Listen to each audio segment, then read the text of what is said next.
नारायण नारायण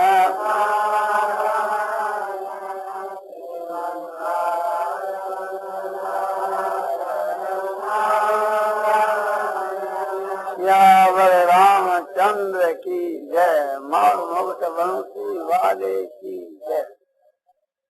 गीता के माँ भगवान जो है ध्यान की जो बात है, स्मरण की जो बात है, इस पर ज्यादा जोर दिए। इसलिए भगवान के स्वरूप के विषय में जैसी बात अपने समझ में आई, जैसो स्वरूप अपन इष्ट है भगवान के श्री रामचंद्र जी को, कृष्ण जी को, विष्णु भगवान को, शिव जी को या निराकार को या साकार को, जिको रूप अपन अभिमत हुए है, वही कोई प्रकार से चिंतन स्मरण विशेष रूप से करना चाहिए। और एकांत के माँ को विशेष रूप से करना चाहिए। पूर्व में जितने ऋषि मुनि हुए हैं उनके चरित्र में देखने में भी यही बात है कि वे लोग एकांत में रह करके ज्यादा करके जब ध्यान किया करते थे। या तो समझो कि आपने जंगल में तो एकांत है, वन में कहीं वृक्ष के नीचे बैठकर अपना ध्यान लगाओ। एकांत में जाकर एकांत और पवित्र जो देश है उसकी बहुत महिमा है। इसलिए एकांत पवित्र देश के वहां बैठ करके थे आसन से, आसन जो है समभाव से बैठे, जैसे भगवान गीता में कह रहे कि समंकाय गई। काया माने जो शरीर और गलो और मस्तक है सीधा रहना चाहिए। देखो अभिप्राय जो है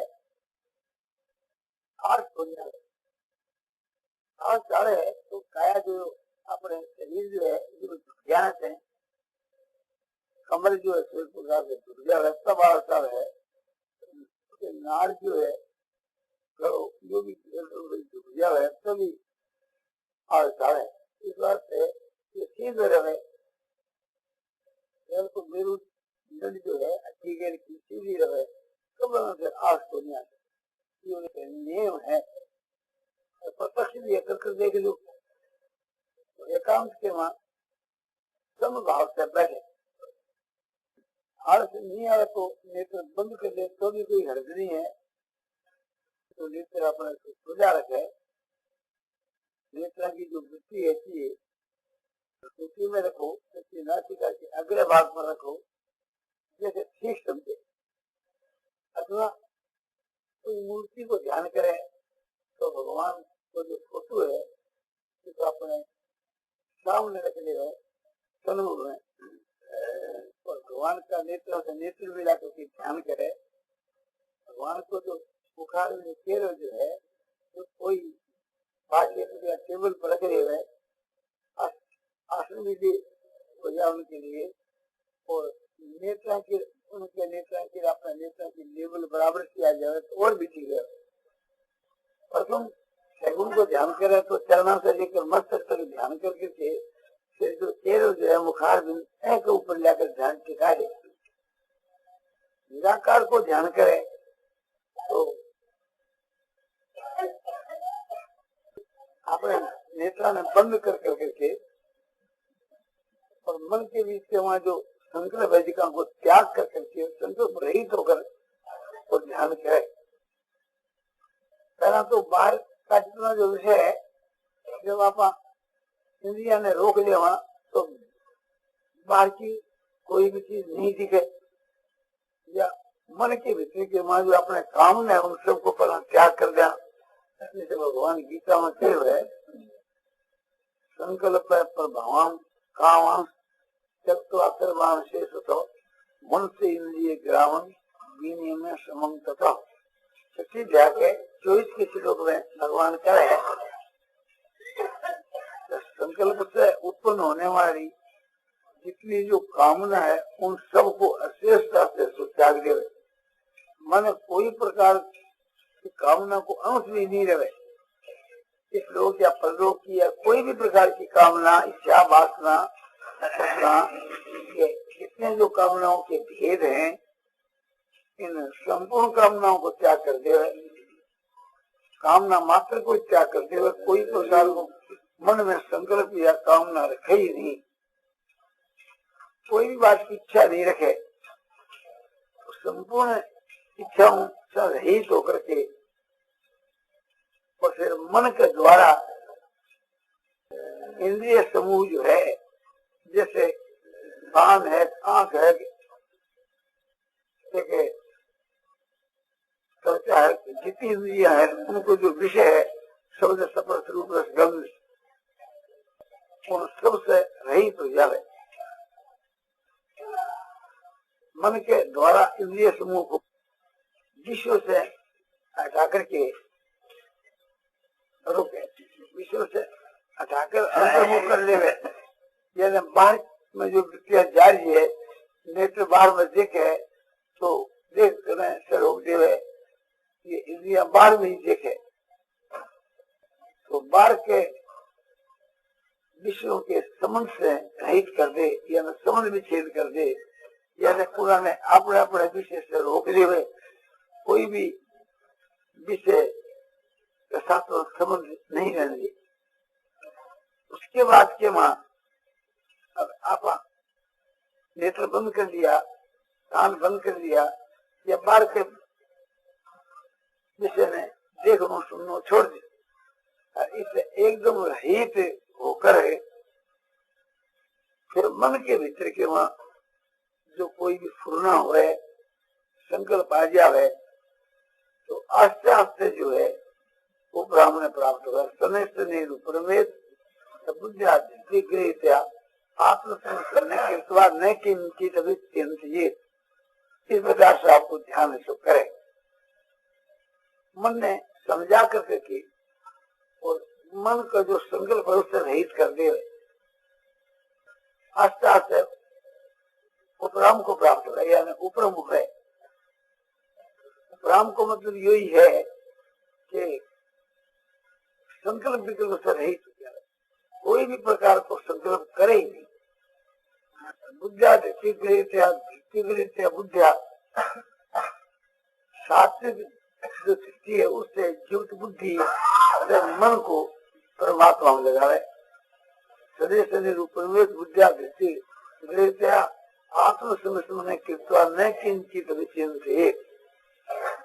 सात्विक दृष्टि का ये लक्षण लिखा है, धार्यते मन प्राणेन्द्रिय क्रिया योगिना विचारिणा दृष्टि से अपार सात्विका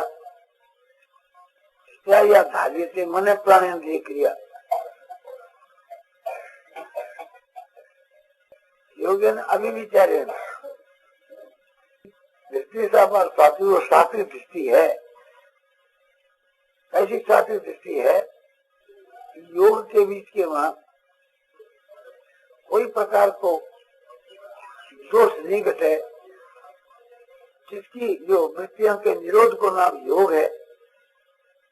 तो समय से निरूपण में आस्ते आस्ते उपराम को प्राप्त होना है, तो ये एक प्रकार से वृत्ति को एकाग्र करना है या वृत्तियों को विषयों से निरोध करना है। तो संसार के विषयों से इसकी वृत्तियां में रहित कर करके और मन और प्राण की इंद्रियां जैसे धारण हुए, मन को संग्रह विकल्प करना जो है उससे मन को रहित करना। मन की क्रिया क्या है कि संकल्प करना, मन के वहां फुरना होनी, इच्छा पर रहित कर दिया तो मन की क्रिया से रहित कर दियो, इंद्रिया की क्रिया से रहित पहला ही एक प्रकार से हो गया। इंद्रिया को जो विषय के साथ में संबंध होती को विच्छेद कर दियो पहले ही। और श्वास जो आ जाए है, इन्होंने भी अब रोक दिया तो श्वास की क्रिया भी रहित हो जाए। तो इंद्रिया जो है, प्राण जो है, मन जो है, इन सब ने क्रिया से रहित कर दिया। शिवरा ने जो एक प्रकार से अपना जो विषय उनके समझ से रहित कर दिया। फिर बुद्धि के द्वारा शुद्ध हुई जो बुद्धि है, सूक्ष्म हुई जो बुद्धि है, उसके द्वारा मन को परमात्मा के स्वरूप के वहां लगा दिए। यानी मन से परमात्मा के स्वरूप को ध्यान करे, संसार को ध्यान उठाकर फिर परमात्मा को ध्यान करे। एक सच्चिदानंद परमात्मा के सिवा और कोई वस्तु नहीं है। इस प्रकार से कि आपने समझ करके बुद्धि से और मन को परमात्मा में लगा दियो। ये परमात्मा का सिवा कुछ भी नहीं है। निर्गुण निराकार सच्चिदानंद जो ब्रह्म को जो स्वरूप है, सत्य ज्ञान अनंतम ब्रह्म, ब्रह्म जो सत्य और अनंत है और ज्ञान स्वरूप है, आनंद स्वरूप है, बोध स्वरूप है। भगवान है, परमात्मा है। परमात्मा के स्वरूप में भुला दे ऐसा निश्चय करे कि परमात्मा के स्वरूप कुछ भी नहीं है, या वह तो भी एक प्रकार से उन्होंने बाधक समझ करके बनाने भुला दे या उनसे रहित हो जावे।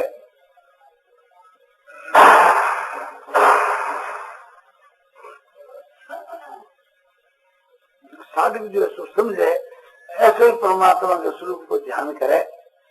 इस प्रकार से मन को परमात्मा में लगा दे कि परमात्मा के सिवा और किसी को चिंतन करे ही नहीं।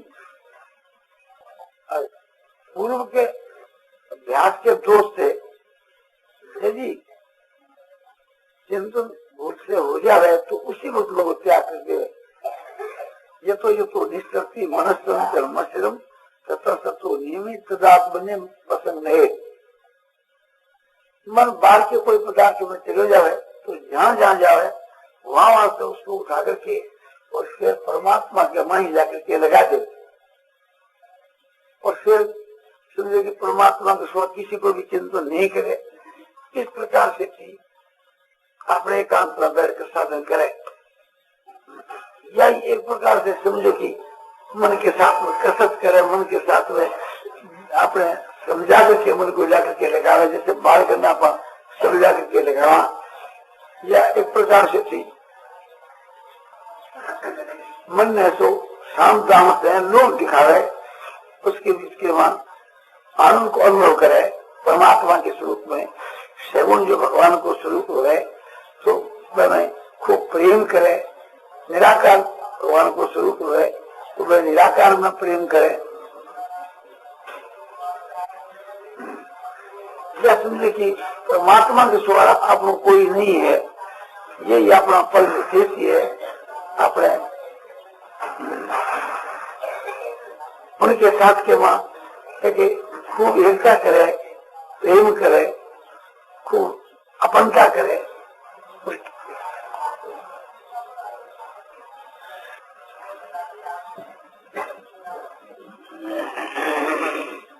ज्ञान के सिद्धांत में उसके महानता करे, भक्ति के सिद्धांत के मोह में ममता करे कि भगवान ऐसा हमारा है।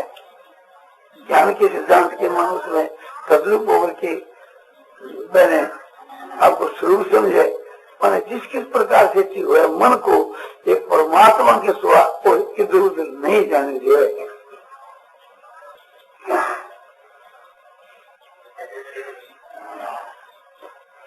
अपना और करना ही क्या है, अपना आनंद इस उद्देश्य है। साधन के तमाम संसार में कोई भी वस्तु नहीं है, ऐसा मन को समझा करके और उसके बाद मन को लगाए। मन के द्वारा उसके वहां रसास्वाद लेवे, रस को आस्वादन लेवे। चाहे आपने समझो कि भगवान के स्वरूप को जो रस है वो तो साकार स्वरूप को रस, निर्गुण हो तो निराकार स्वरूप को रस है। तो कोई प्रकार से रस को लोग करे, यही मन लोग देनो है। परमात्मा के ध्यान के वहां एकदम मस्त हो जाए, संसार को शरीर में भूल जाए।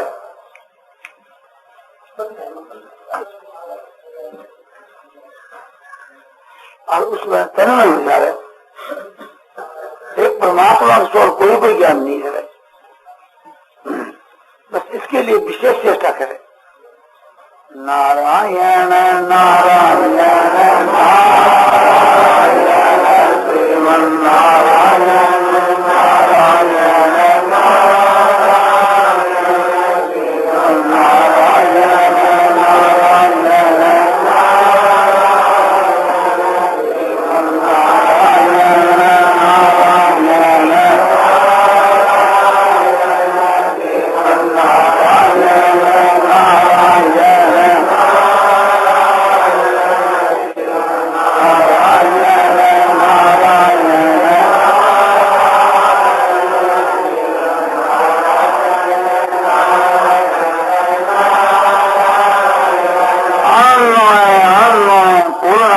पूर्णानंद अपारानंद शांतानंद घनानंद अचलानंद ध्रुवानंद नित्यानंद बोधक स्वरूपानंद ज्ञान स्वरूपानंद आनंद ही आनंद आनंद ही आनंद।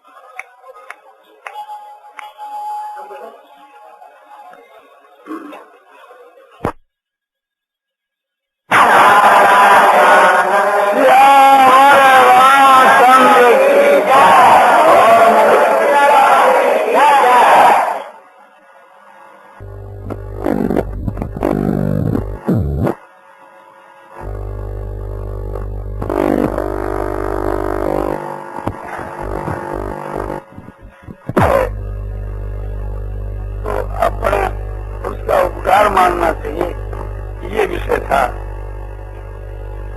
तो ये बात बहुत युक्तिसंगत है। आप ख्याल करके देखो, विचार करके कोई समझो ईश्वर है, महात्मा है, या कोई भी संसार के मनुष्य है, और वह अपने से सेवा स्वीकार कर ली,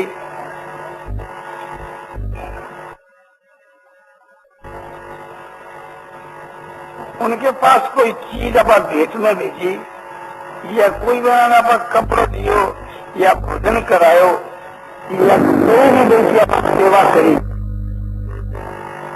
तो यह बात तो आप मानो ही हो। इस प्रकार से इसका भाव से सेवा की जाए तो करने वाले की आत्मा शुद्ध होती है और उसकी आत्मा का कल्याण होता है। आत्मा के कल्याण के बीच के सहायक कौन हुआ? जो अपनी सेवा स्वीकार करता है वही तो सहायक है ना, तो वो अपना कल्याण करने वाला हुआ। इससे बढ़कर के और आपका क्या ही हो सकता है? तो उसका एक अपने सिर पर ऋण समझना तो उचित ही बात है।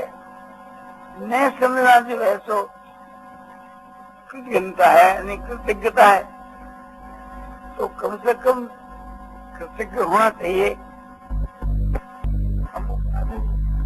द्वारा मेरा कल्याण हुआ, मैंने कल्याण के मां मैंने बड़ी भारी मदद दी। संसार के बीच में तो लौकिक भी कोई आदमी किसी को मदद देवे, किसी के विवाह शादी हुए, या समझो कि कोई भी अपने काम हुए और मैंने कोई सहायता देवे, संसारिक भी सहायता देवे, तो उपकार माने।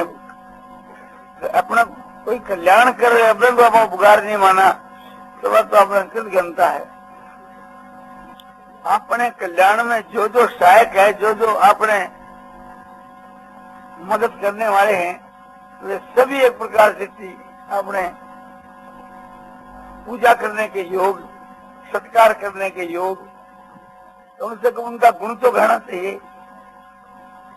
मामूली कोई आपने मदद करे तो उसके गुण में कभी नहीं भूलना चाहिए। और जो आपने बड़ी भारी मदद करे, बैंक तो अपना ऋण से मुक्त हो ही कर सका, तो बोले कि वो एक प्रकार से यह समझे कि हमारी सेवा करी, हमारो उपकार करो तो जीवन का ऋणी है।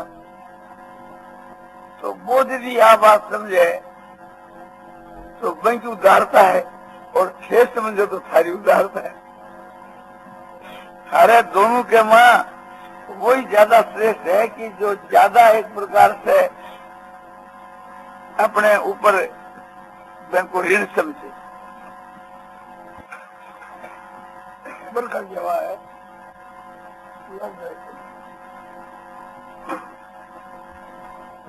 और एक परम सेवा है। संसारिक सुख पहुंचाना या तो सेवा, और परमार्थ विषय की जो मदद है वो परम सेवा। आपा तो करी कहीं की सेवा, हर को अपनी करी परम सेवा। आपा तो समझो कि कोई भाई आ गया तो उसको जल पिला दिया, अन्न खिला दिया, कोई वस्त्र दे दिया, तो एक प्रकार से उसका छोटा उपकार किया और उसने हमारा बड़ा उपकार किया। क्योंकि उसने हमारी चीज स्वीकार कर ली, हमने वो चीज उसको दी निष्काम भाव से। निष्काम भाव से देने से उससे का फल होता है आत्म शुद्धि। आत्मा की शुद्धि होने से फिर आत्मा का कल्याण हो जाता है। यदि कोई अपना से सेवा करावा ही नहीं तो कर्मों के आरंभ करे बिना तो निष्कर्म सिद्धि होती नहीं। कर्मों के आरंभ करे बिना भगवान गीता के तीसरे अध्याय के चौथे श्लोक में कहते हैं, न करुणा मनारंभा निष्कर्मन पुरुषो स्मृते, कि कर्मों के आरंभ के बिना पुरुष से निष्कर्म सिद्धि को प्राप्त नहीं हो सकता।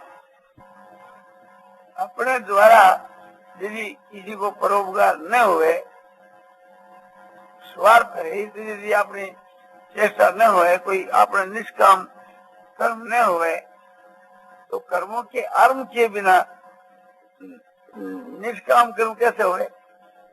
कर्म करे ही नहीं, काम निष्काम के कुछ नहीं किया वो लोग। तो कर्मों के करने से ही अपने निष्काम सिद्धि मिले, और कोई सेवा करानी ही नहीं मिले तो निष्काम सिद्धि कैसे हुए? इस वास्ते आप किसी को उपकार करो, वो तो बने अपन संसारिक सुख पहुंचायो, वो आपने मुक्ति दी, तो मैं को आपने उपकार मानो चाहिए कि भाई ठीक है। इस बात को ज्ञान कब हुए? सेवा करने वालों करने के लिए तैयार हुए और कराने वालों उस के बीच के इनकार करे, तब आंख खुला करे। नहीं तो आप सेवा कर रहे हैं, अपने मन में बढ़ा भी बढ़ रहे हैं कि वे बड़ो उपकार कर रहे हैं। लोगों की सेवा करके के यह बात मन में आई कि अपन तो बड़ो भारी उपकार करो, तो बात सकाम सेवा है, न करने से बात ही अच्छी। ऊंचे दर्जे की चीज तो वही है जो निष्काम भाव से सेवा की जाए। एक बात समझनी चाहिए, एक बात को रहस्य है या बस्तर है या कोई भी चीज, देने वाला भाई यदि निष्काम भाव से देता है, उस दाता का भी कल्याण होता है, और लेने वाला भाई यदि निष्काम भाव से लेता है तो लेने वाले का भी कल्याण होता है। ख्याल करना चाहिए कि एक भाई किसी को दान देवे और एक भाई लेवे, तो यह बात तो एक आदमी के समझ में आ जाती है कि देने वाला जो है वो तो पुण्य करता है, लाभ उठाता है, और लेने वाले के सिर पर भार चढ़ता है। यह बात तो समझ में लोगों को आती है, किंतु यह समझ में नहीं आती कि न्यायुक्त निष्काम भाव से देने वाला यदि देवे और लेने वाला यदि लेवे तो दोनों का ही परम कल्याण हुए। यह बात भी ठीक है कि एक दूसरे को देवे निष्काम भाव से तो उन दोनों का तो कल्याण हो जाए, किंतु देने वाले का भी लेने वाले का भी, ये बात की तो है समझने योग्य है। मैं आपको दूं 6 महीने दो, इसमें दोनों का कल्याण है, किंतु साथ में यदि निष्काम भाव मित्रता के नाते छे मने कोई चीज दे रहे हो, मैं थाने दे रही हूँ, यह समझो कि कोई विवाह जैसे कोई नृत्य गाले तो मैं आपके यहाँ ब्याह के वहां 500 रुपया नृत्य का गाल दिया, 6 मारे गाल दिया, ये तो मित्रता को नाते।